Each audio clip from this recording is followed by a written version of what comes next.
Welcome to Mumblebee, where I mumble you into sleep with stories that drift like soft breezes through your mind. On this channel, my tales wander without direction, meandering through dreamy landscapes and carrying you gently away from the day's worries. Before you drift off, please give this video a like, as it really supports the channel. If these soothing stories help you relax, make sure to subscribe for more calming content. I'd also love to hear from you. Drop a comment with where you're from and what time you're tuning in.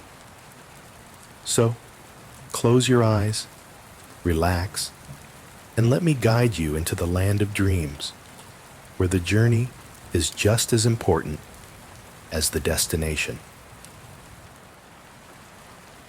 This is The Beanstalk of Unlikely Heights. Chapter 1.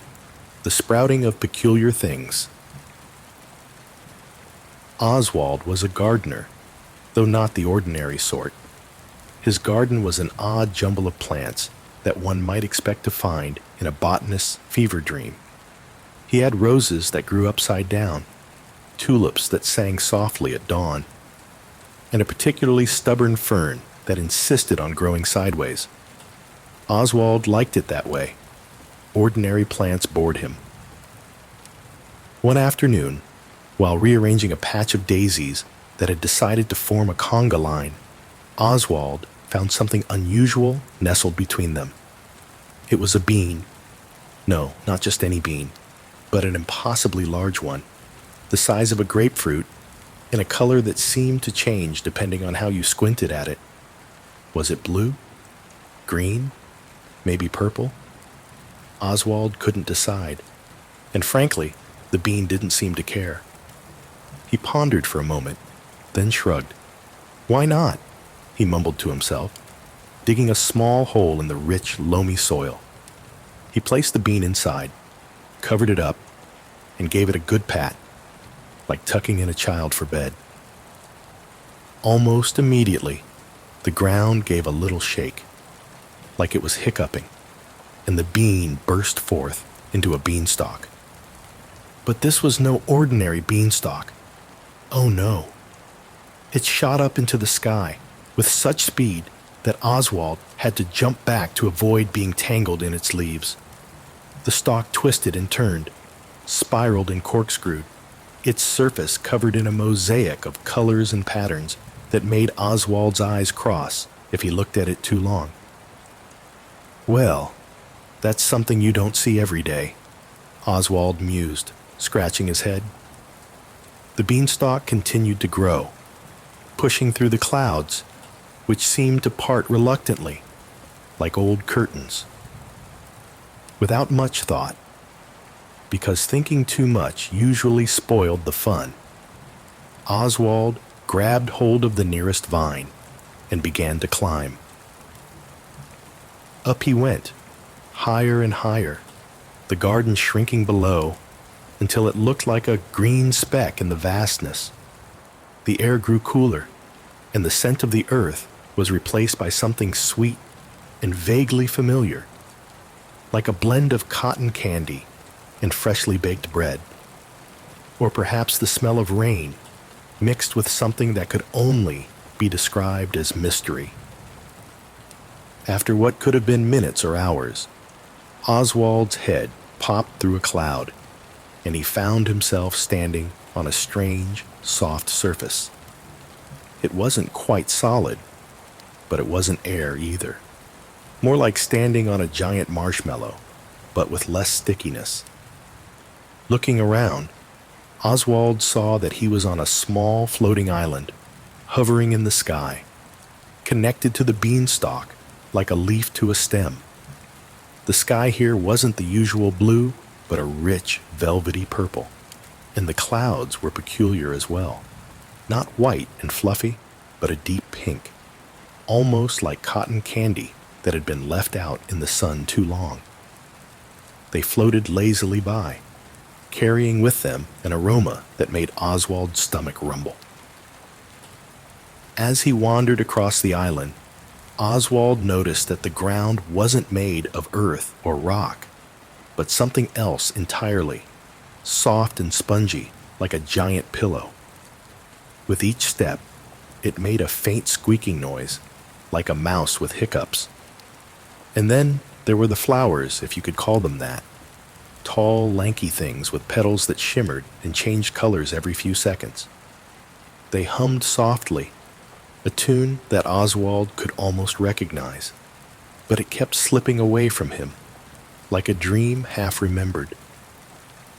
Out of nowhere, a gust of wind picked up, swirling around Oswald and bringing with it a flurry of paper airplanes. These weren't just any paper airplanes. They were bright orange, and each one had a pair of tiny wings flapping furiously as they zoomed past. One particularly cheeky plane swooped down and playfully nudged Oswald's nose before darting off with a sound that could only be described as a giggle. "Well, this is a fine place to find oneself," Oswald said to no one in particular, though he was quite sure the Beanstalk, now swaying gently beside him, would have agreed if it could speak. He sat down on the spongy ground, watching the paper airplanes as they flitted about, occasionally bumping into each other and spinning off in new directions. Above him, the purple sky began to darken, but instead of turning to night, it shifted to a deep orange, as if someone had decided that sunset should happen in reverse. As Oswald lay back, staring up at the sky, the Beanstalk whispered gently in the breeze, a sound like leaves rustling and secrets being shared. He wondered what might be further up, beyond this floating island, in the heights he had yet to climb. But for now, he was content to rest on the pillow-soft ground, surrounded by humming flowers and mischievous paper airplanes. Chapter 2. Whispering Feathers. After a brief rest on the marshmallow-soft ground of the floating island, Oswald decided it was time to climb further up the beanstalk. He dusted himself off, waved goodbye to the mischievous paper airplanes, one of which gave him a playful nudge as it zipped by, and grasped a thick vine that spiraled upward into the swirling orange sky. The climb was a bit trickier this time. The beanstalk seemed to twist and bend in ways that defied logic, though, in truth, logic hadn't been much help since the moment he'd planted that peculiar bean. Vines curled around themselves like tangled spaghetti, and leaves popped in and out of existence as if playing a game of hide and seek. Oswald didn't mind, though. The more nonsensical things became, the more at home he felt. After all, a gardener who keeps a sideways growing fern isn't one to fuss over a few oddities. After what felt like both an eternity and a blink, Oswald found himself climbing through a thick, green mist. It smelled faintly of cucumbers and old books, which was both odd and strangely comforting. As he emerged from the mist, he realized he had reached another resting point, this one much larger than the last. He stepped onto a thick, mossy surface and looked around. This new place was a forest, but not the kind of forest one would expect. The trees were tall, but instead of leaves, they had enormous feathers sprouting from their branches. These feathers weren't just green or brown. They were every color imaginable, and some that weren't. They shimmered in the dim light, like peacock feathers dipped in stardust. As Oswald walked through the forest, the feathers rustled softly in a breeze that seemed to come from nowhere. The sound was like a gentle chorus of whispers, as if the trees were telling each other secrets too ancient for human ears. Every so often, a feather would drift down from the branches, floating lazily through the air, before landing on the ground with a soft poof, sending up a little cloud of sparkling dust. Oswald picked up one of the fallen feathers and examined it closely. It was a deep shade of purple with golden specks that twinkled like tiny stars. The feather was impossibly soft, almost weightless, and as he held it, he noticed something peculiar. It hummed faintly, a single note that resonated deep within him.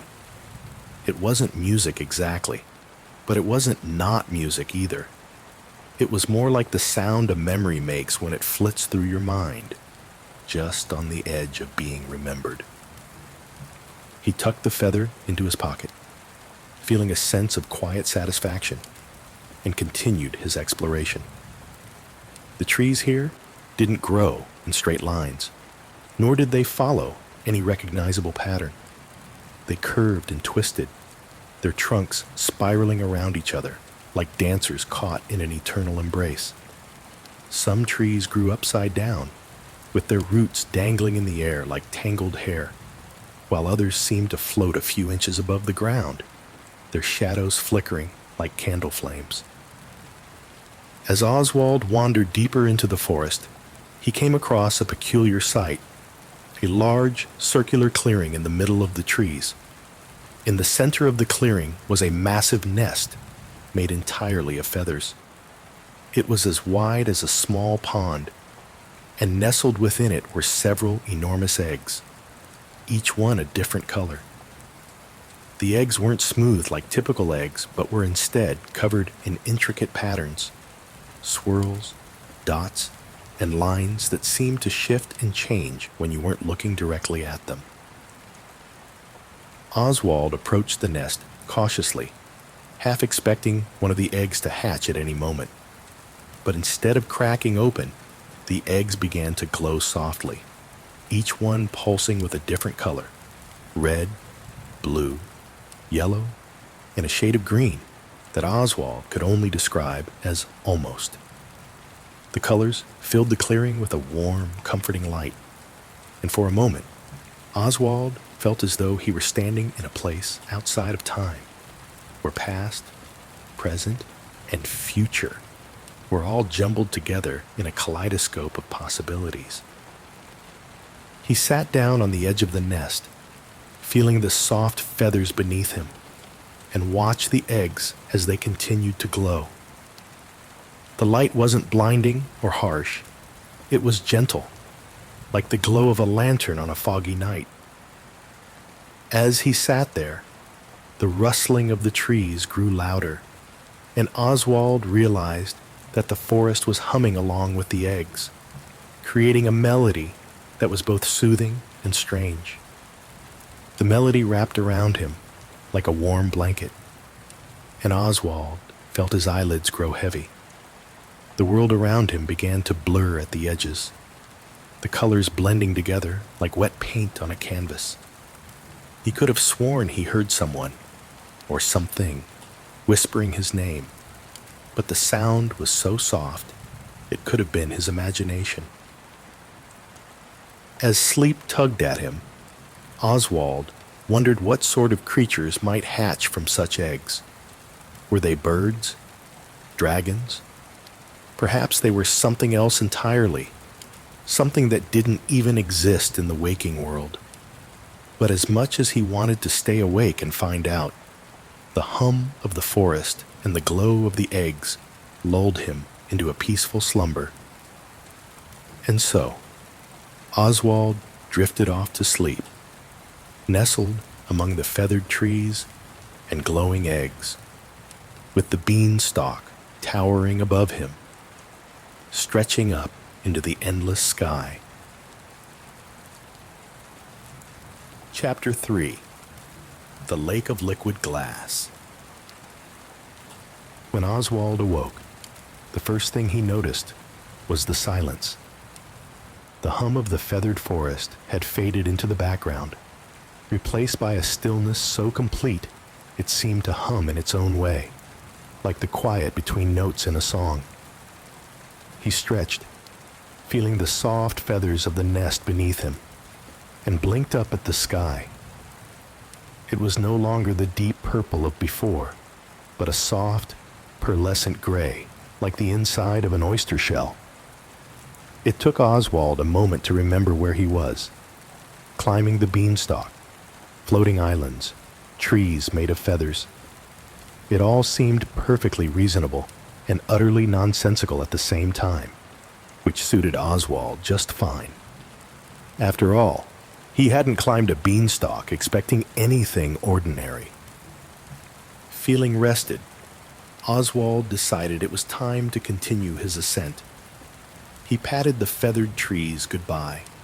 They responded with a faint rustle, like a farewell sigh, and grasped hold of the nearest vine. The beanstalk welcomed him back with a gentle sway, and before long, he was climbing once again, up through the misty gray sky.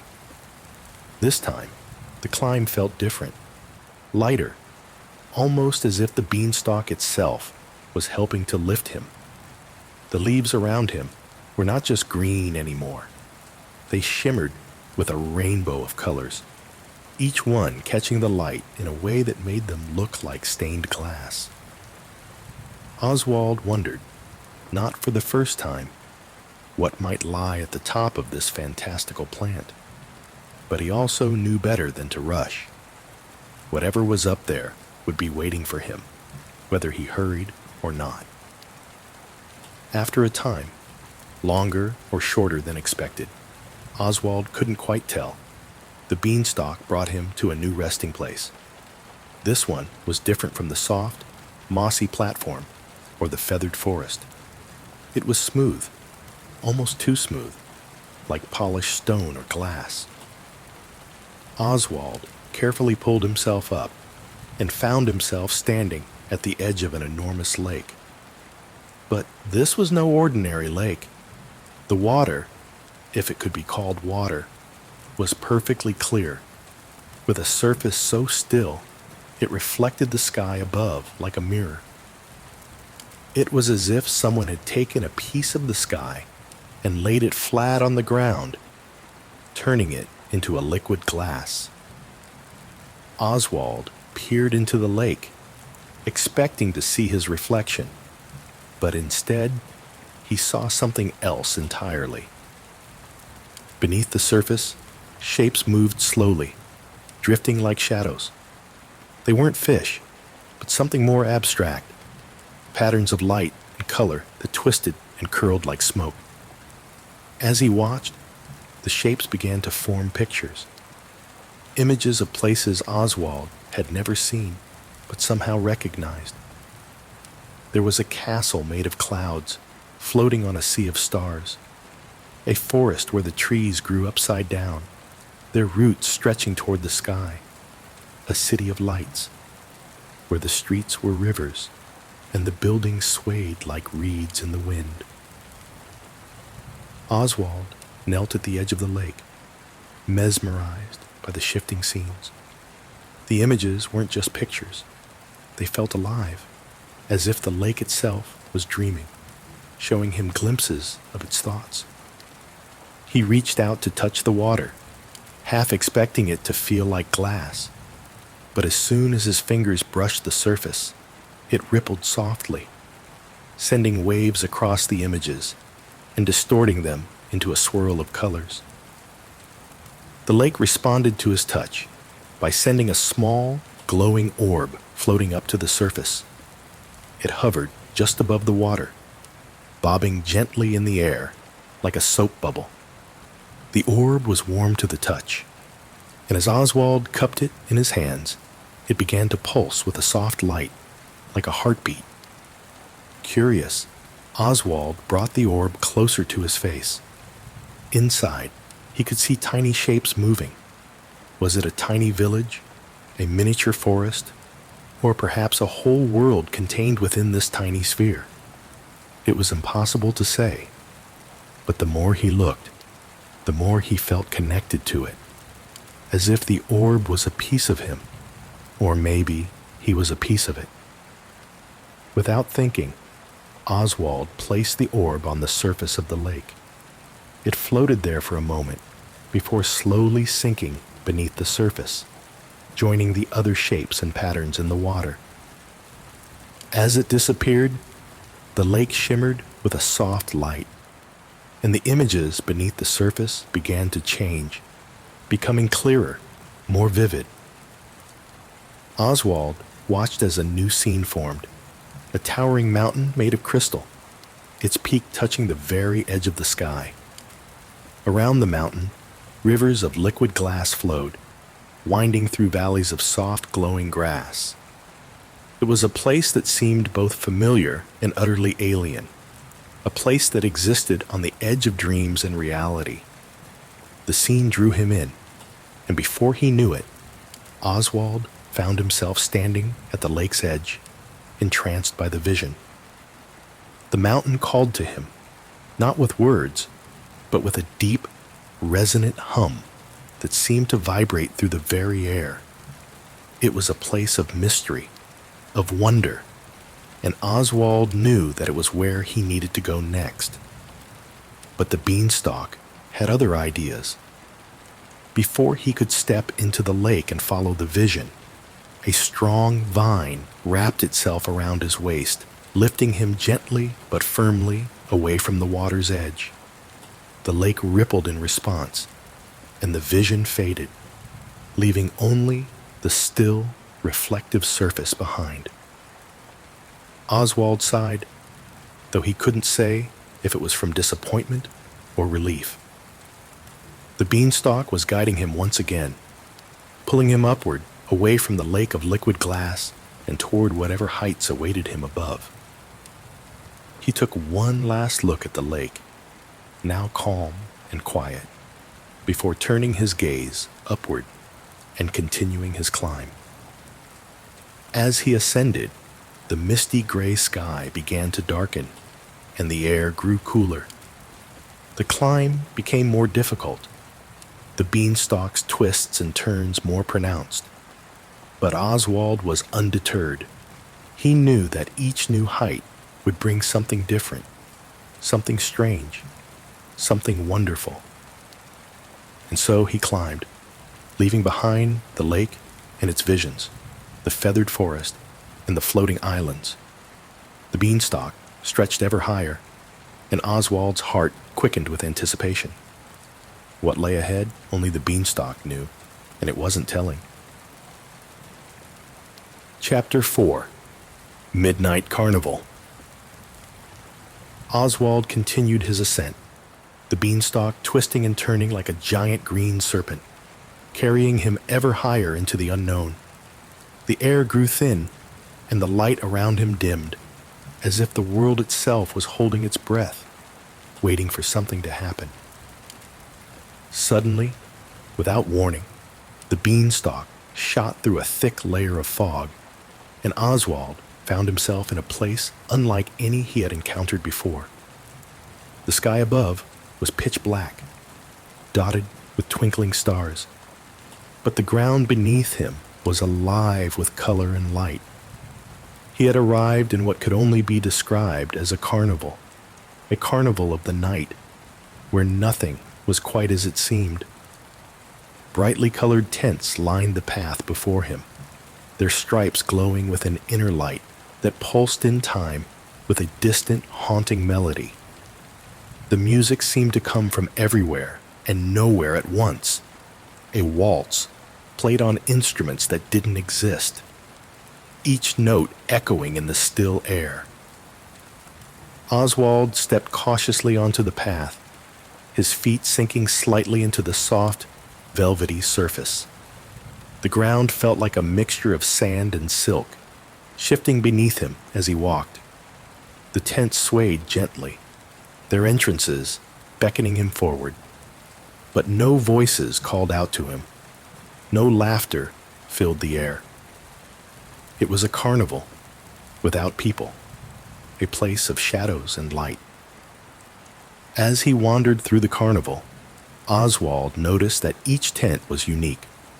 One was tall and slender, stretching up into the sky like a needle, while another was short and wide, its walls bulging as if they could barely contain whatever was inside. Some tents shimmered with an iridescent glow, while others seemed to absorb the light around them, creating pockets of darkness that shifted and moved. Drawn by curiosity, Oswald approached a small, round tent that sparkled with 1,000 tiny lights, like fireflies trapped in a jar. The entrance was a simple flap of cloth, but as he pulled it aside, he found himself stepping into a space that was much larger than it appeared from the outside. Inside the tent, the air was thick with the scent of popcorn and something else, something sweet and almost too sugary, like cotton candy mixed with honey.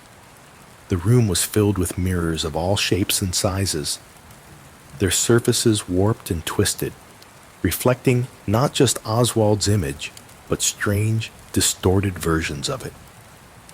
In one mirror, he was impossibly tall and thin, his limbs stretched like rubber bands. In another, he was short and round, with a head as big as a watermelon. Oswald laughed at the ridiculous reflections, but the laughter caught in his throat as the mirrors began to move. They didn't just show his reflection, they showed scenes from his life, memories long forgotten, and dreams that had never come true. In one mirror, he saw himself as a child, chasing after a butterfly that was always just out of reach. In another, he saw a garden filled with flowers that bloomed only in the moonlight, their petals glowing with an ethereal light. As he watched, the mirrors began to change again, their surfaces rippling like water. Now they showed places he had never been, vast deserts where the sand whispered secrets to the wind, dense forests where the trees had eyes that watched his every move, and deep oceans where cities of coral rose up from the depths, inhabited by creatures that defied description. Oswald reached out to touch one of the mirrors, his fingers brushing against the cool glass. The surface shimmered, and for a moment, he felt as though he could step through it, into the world beyond. But before he could decide, the mirror solidified again, leaving him staring at his own reflection, just as he was, yet somehow different. Shaking his head to clear the strange thoughts that were beginning to swirl around him, Oswald left the tent and continued his exploration of the carnival. The music had changed, now a lively tune played by an unseen band, and the lights around him danced in time with the rhythm. He passed by a tent where the smell of roasted chestnuts filled the air, but when he peeked inside, all he found was a table set for a feast that had long since been abandoned. Another tent was filled with balloons, each one tied to a string that led somewhere deep into the dark sky, floating up and away as if they were trying to escape. Finally, Oswald came to a tent that was unlike any of the others. It was small and unassuming, with a door instead of a flap, and a sign above it that read, "Fortunes told, dreams unraveled." The door creaked open as he approached, as if inviting him in. Inside, the tent was dimly lit by a single candle, its flame flickering in the still air. A small table stood in the center of the room, covered with a cloth that seemed to shift colors every time Oswald blinked. Behind the table sat an old woman, her face hidden in the shadows of a deep hood. She didn't speak, but simply gestured for Oswald to sit. As he took a seat, the woman reached out with a hand that seemed too young for her age and placed a deck of cards on the table. She shuffled them with a skill that made the cards blur, then laid them out in a pattern that Oswald couldn't quite decipher. The woman studied the cards for a moment, then looked up, her eyes meeting his for the first time. They were not the eyes of an old woman, but of someone who had seen everything there was to see, and perhaps a bit more. She smiled, a smile that was both kind and a little sad, and spoke in a voice that was soft and full of secrets. "Every path you take leads to another," she said, her words slow and deliberate, as if they were meant to be remembered. "But not every path is yours to follow." Oswald opened his mouth to ask what she meant, but before he could speak, the woman reached out and took his hand.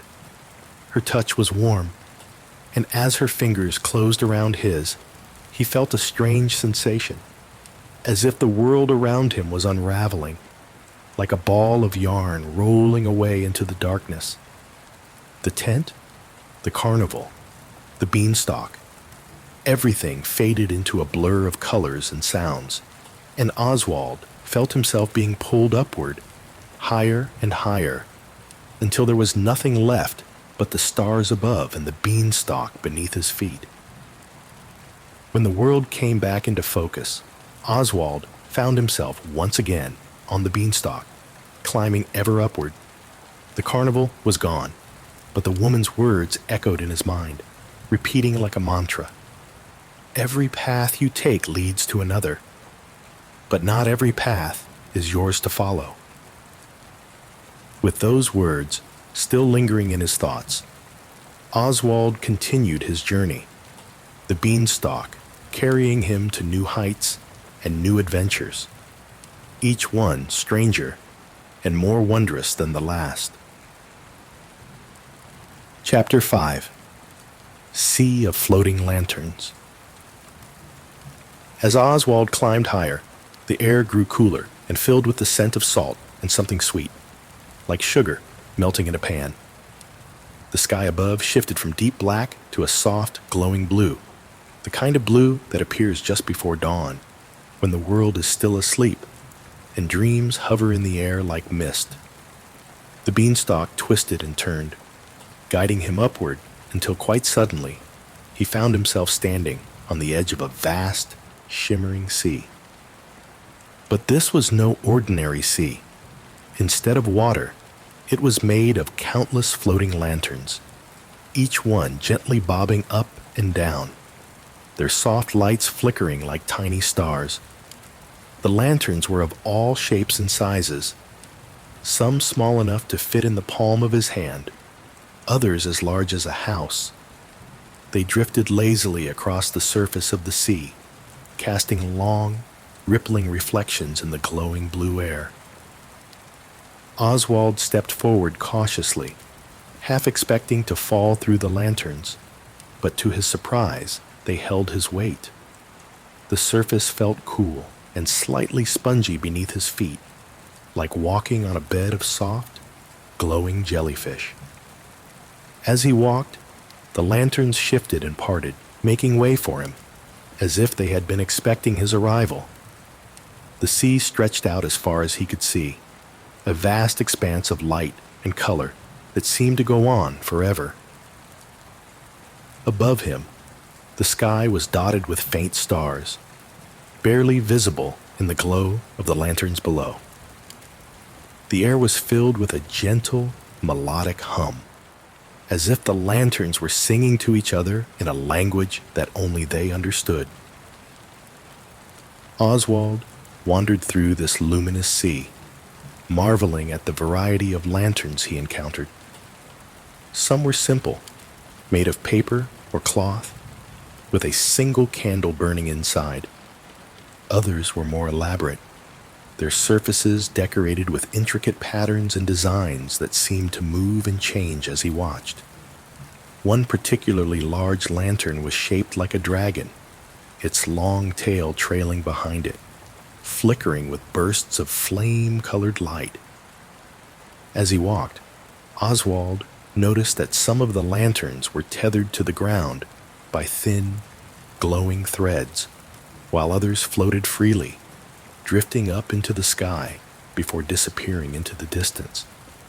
Curious, he reached out to touch one of the threads, and as his fingers brushed against it, a soft voice filled his mind.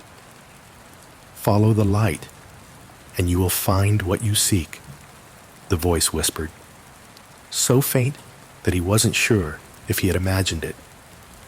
The thread pulsed gently under his touch, leading his gaze to a cluster of lanterns in the distance, their lights glowing brighter than the others. Intrigued, Oswald followed the thread, weaving his way through the floating lanterns, each one bobbing slightly as he passed. The closer he got to the cluster, the stronger the hum in the air became, vibrating through his very bones.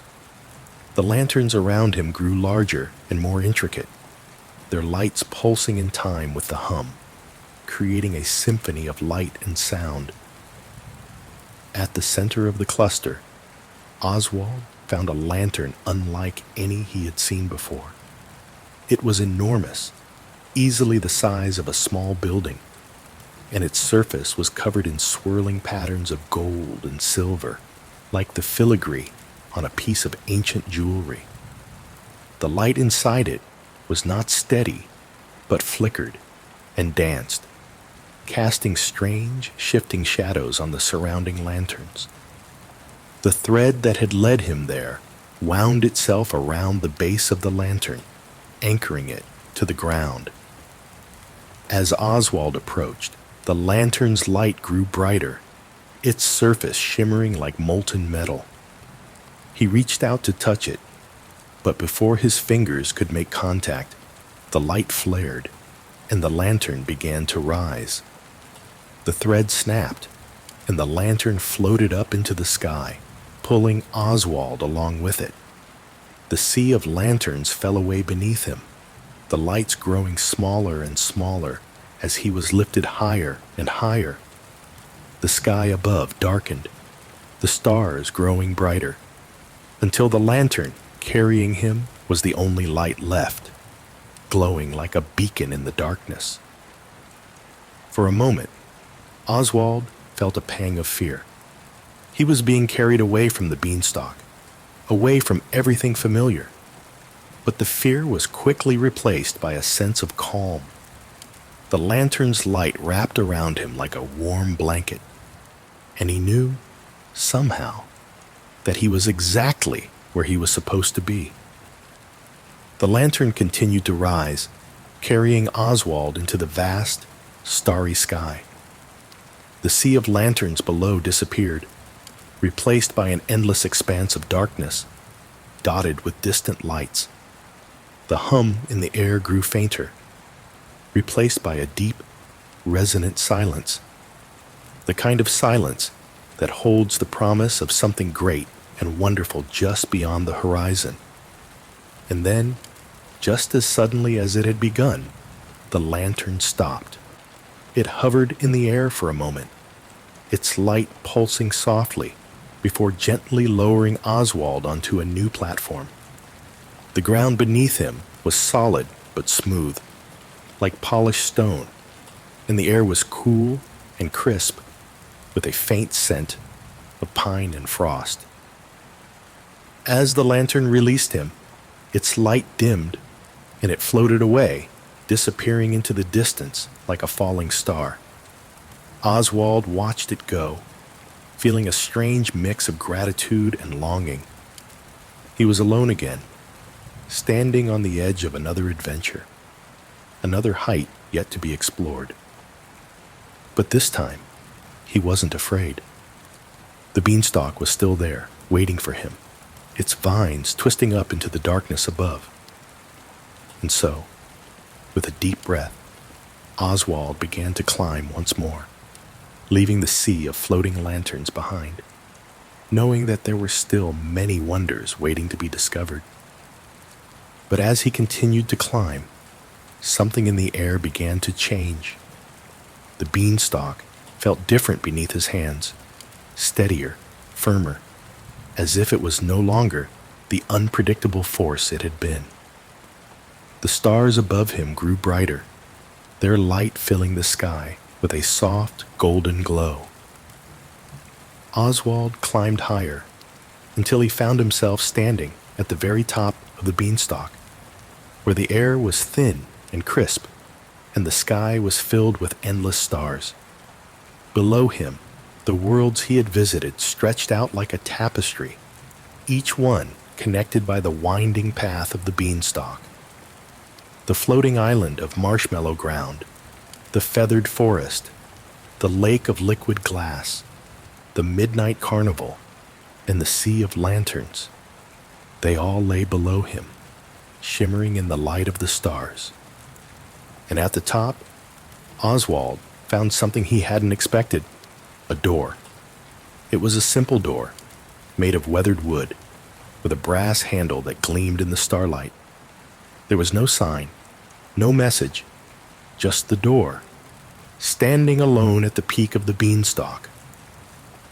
Oswald hesitated for a moment, his hand hovering over the handle. Behind this door, he knew, was the end of his journey, the final height he had climbed so far to reach. But there was no fear in him now, no uncertainty, only the quiet, steady knowledge that this was where he was meant to be. He took a deep breath, turned the handle, and stepped through the door. On the other side, there was light, warm, golden light that filled him with a sense of peace and contentment. The world around him melted away, leaving only the light, and Oswald felt himself drifting, floating through the light like a leaf on a gentle breeze. He had reached the end of his journey, but it didn't feel like an end at all. It felt like a beginning, a new adventure, a new path, leading somewhere even the beanstalk couldn't take him. And as the light enveloped him, Oswald smiled, knowing that wherever this new journey led, he was ready. And so, in the light of 1,000 stars, Oswald's journey came to a close, leaving behind the beanstalk and the wonders he had discovered. But the memory of his journey lingered, like a dream that stays with you long after you've woken up, and the light carried him forward into the next great adventure. Chapter 6. The Garden at Journey's End. Oswald stepped through the door at the top of the beanstalk, expecting to be bathed in golden light, or perhaps to find himself floating among the stars. But instead, he found himself standing in his garden, the very same garden where his adventure had begun. The air was warm and still, the sky above a soft, forgettable blue. The daisies were where they had always been, swaying gently in the breeze, their cheerful faces turned up to the sun. The sideways growing fern still stubbornly clung to its odd trajectory, and the roses, ever the show-offs, continued to bloom upside down, their velvety petals brushing the ground. Oswald blinked, rubbing his eyes as if he had just woken from a long nap. Had he really climbed a beanstalk that reached into the clouds, wandered through a floating island, a feathered forest, a lake of liquid glass, and a carnival that danced in the night? Or had it all been a dream, a strange, nonsensical dream conjured up by the garden itself? He took a few steps forward, feeling the soft earth beneath his feet. The garden was as ordinary as it had ever been, with not a hint of the fantastical beanstalk in sight. But as he walked, something caught his eye. In the middle of the garden, right where he had planted the peculiar bean, was a small green sprout, barely an inch tall. It looked like the beginning of a beanstalk, its tiny leaves quivering in the breeze. Oswald knelt down, staring at the sprout with a mixture of curiosity and confusion. It was so small, so fragile, nothing like the towering beanstalk he had climbed, and yet it felt familiar, as if it held within it the promise of another journey, another adventure waiting to unfold. But as he reached out to touch the sprout, the garden around him began to change. The daisies started to sway more vigorously, forming a conga line once again, and the roses, tired of blooming upside down, decided to twist themselves into spirals. The fern, not to be outdone, began to grow in loops, curling around itself like a confused snail. The sky above shifted from blue to a deep, velvety purple, and Oswald heard the faint hum of the feathered trees, the soft splash of the lake of liquid glass, and the distant melody of the midnight carnival. The garden was no longer just a garden. It was all the places he had visited, all the wonders he had seen, woven together into a tapestry of nonsense and magic. Oswald stood up, his head spinning as the garden transformed around him. The sprout at his feet grew taller, twisting and curling as it reached for the sky.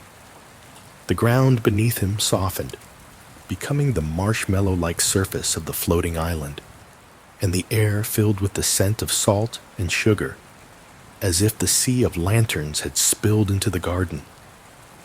And then, just as suddenly, everything stopped. The garden was quiet again, the beanstalk sprout no longer growing, the daisies and roses settling back into their usual positions.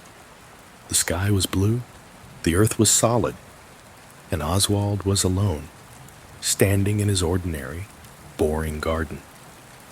Or was it boring? Oswald smiled to himself, feeling a warmth spread through his chest. The garden might look ordinary, but he knew better now. He knew that beneath the surface, beneath the soil and the roots and the leaves, there was something extraordinary, something that connected this garden to all the strange and wonderful places he had visited. He glanced around, half expecting the beanstalk to shoot up from the ground again, but nothing happened. The sprout remained small, a tiny green promise of what could be, and Oswald decided that was enough. The adventure wasn't over. It was just beginning again, in a different way, in a different time. With a contented sigh, Oswald sat down on the soft grass, feeling the earth beneath him hum with quiet energy. He closed his eyes, letting the warmth of the sun and the soft rustling of the plants lull him into a peaceful state. Perhaps he would dream of the beanstalk again, or perhaps the garden had new wonders in store for him. It didn't really matter, because Oswald knew, deep down, that he was in a loop, a delightful, nonsensical loop, where every end was a beginning, where every path led back to the garden, and where the ordinary and the extraordinary danced together in perfect harmony. And so, with the garden quietly alive around him, Oswald smiled and drifted off to sleep, knowing that when he awoke, the adventure would be waiting for him, right there in the garden, just as it always had been, and just as it always would be. Chapter 7.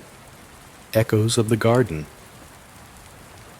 Oswald awoke with the soft light of morning filtering through the leaves of his garden. The world around him was quiet, except for the gentle rustling of the plants and the occasional chirp of a distant bird. For a moment, he lay still, letting the peacefulness wash over him, the remnants of strange dreams clinging to the edges of his mind like morning mist. As he sat up, the events of the previous day, or was it days, came rushing back to him.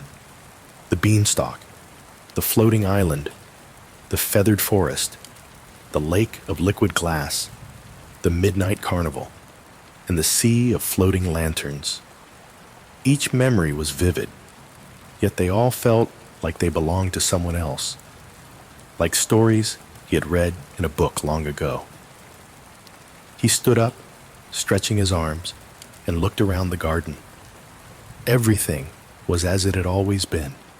The daisies swayed lazily in the breeze. The roses hung upside down in defiance of gravity, and the sideways growing fern stubbornly continued its peculiar growth pattern. But there was something else now, something he hadn't noticed before. In the center of the garden, where the tiny beanstalk sprout had been, there was a small, round pond. The water was perfectly still, its surface smooth and reflective like a mirror. Oswald walked over to it, drawn by a sense of familiarity, and knelt by the edge. He gazed into the water, half expecting to see his own reflection staring back at him. But instead, the water began to ripple, and the images within it shifted and changed. He saw glimpses of the places he had visited, the marshmallow soft island, the whispering feathers, the shimmering lake, the carnival of shadows, and the glowing lanterns. Each scene flickered in and out of focus, like echoes of a dream trying to find their way back to him. As he watched, the images merged and blended, creating new scenes that were both familiar and strange. He saw a forest of feathered trees growing upside down from the sky, their roots reaching toward a lake that rippled with colors unknown to the human eye. He saw lanterns floating through a carnival, their lights casting shadows that danced to a melody only they could hear. He saw a beanstalk winding its way through all of these places, connecting them like a thread in a tapestry. And then, just as suddenly, the pond stilled, the images fading away, leaving only the reflection of the sky above. Oswald leaned back, feeling a strange sense of contentment. The garden, it seemed, was a place where all things were possible, where dreams and reality intertwined in ways that defied explanation. It was a place where the ordinary was extraordinary, and where every loop of time brought new wonders and old friends. He stood up and turned to look at his garden. It was the same as it had always been, and yet it was different. It was alive with possibilities, with paths that led to places only he could find, and with echoes of adventures yet to be had. As Oswald walked through the garden, he felt a warmth in his chest, a quiet joy that bubbled up like a spring of fresh water. He wasn't sure if the beanstalk would sprout again, or if he would ever climb it to those impossible heights. But he knew, deep down, that it didn't matter. The adventure was always here, in the garden, waiting for him to notice it. And so, with a smile on his face and a lightness in his step, Oswald wandered through his garden, knowing that he was exactly where he was meant to be. Each plant, each flower, each blade of grass held a secret, a story, a promise of something more. The garden was alive with the echoes of all that had been and all that could be. Oswald stopped by the pond one last time, dipping his fingers into the cool water. The ripples spread out, distorting his reflection, and for a brief moment, he thought he saw the beanstalk reflected in the water, twisting up into the sky once more. But when he blinked, the image was gone, leaving only the still surface of the pond. With a chuckle, Oswald stood up and stretched his arms to the sky, feeling the warmth of the sun on his face. The garden around him was quiet, but he knew that somewhere, just out of sight, the beanstalk was waiting, ready to take him on another adventure whenever he was ready. And so, with the echoes of his journey still fresh in his mind, Oswald walked back to his little house at the edge of the garden. He knew that tomorrow would be another day, another loop in the endless adventure that was his life. And as he closed the door behind him, he felt the soft hum of the garden, like a lullaby, singing him to sleep. For Oswald, the adventure never truly ended. It simply looped back around, ready to begin again whenever he was ready to dream. Thank you for joining me on Oswald's whimsical adventure up the Beanstalk of Unlikely Heights here at Mumblebee. As Oswald's journey comes to a close, may you find your own path to restful sleep, where the soft glow of lanterns and the hum of forgotten forests guide you gently into the night. Until next time, let your dreams carry you to places where wonder and nonsense blend, and where each step brings you closer to the peaceful rest you deserve. Sleep well and sweet dreams.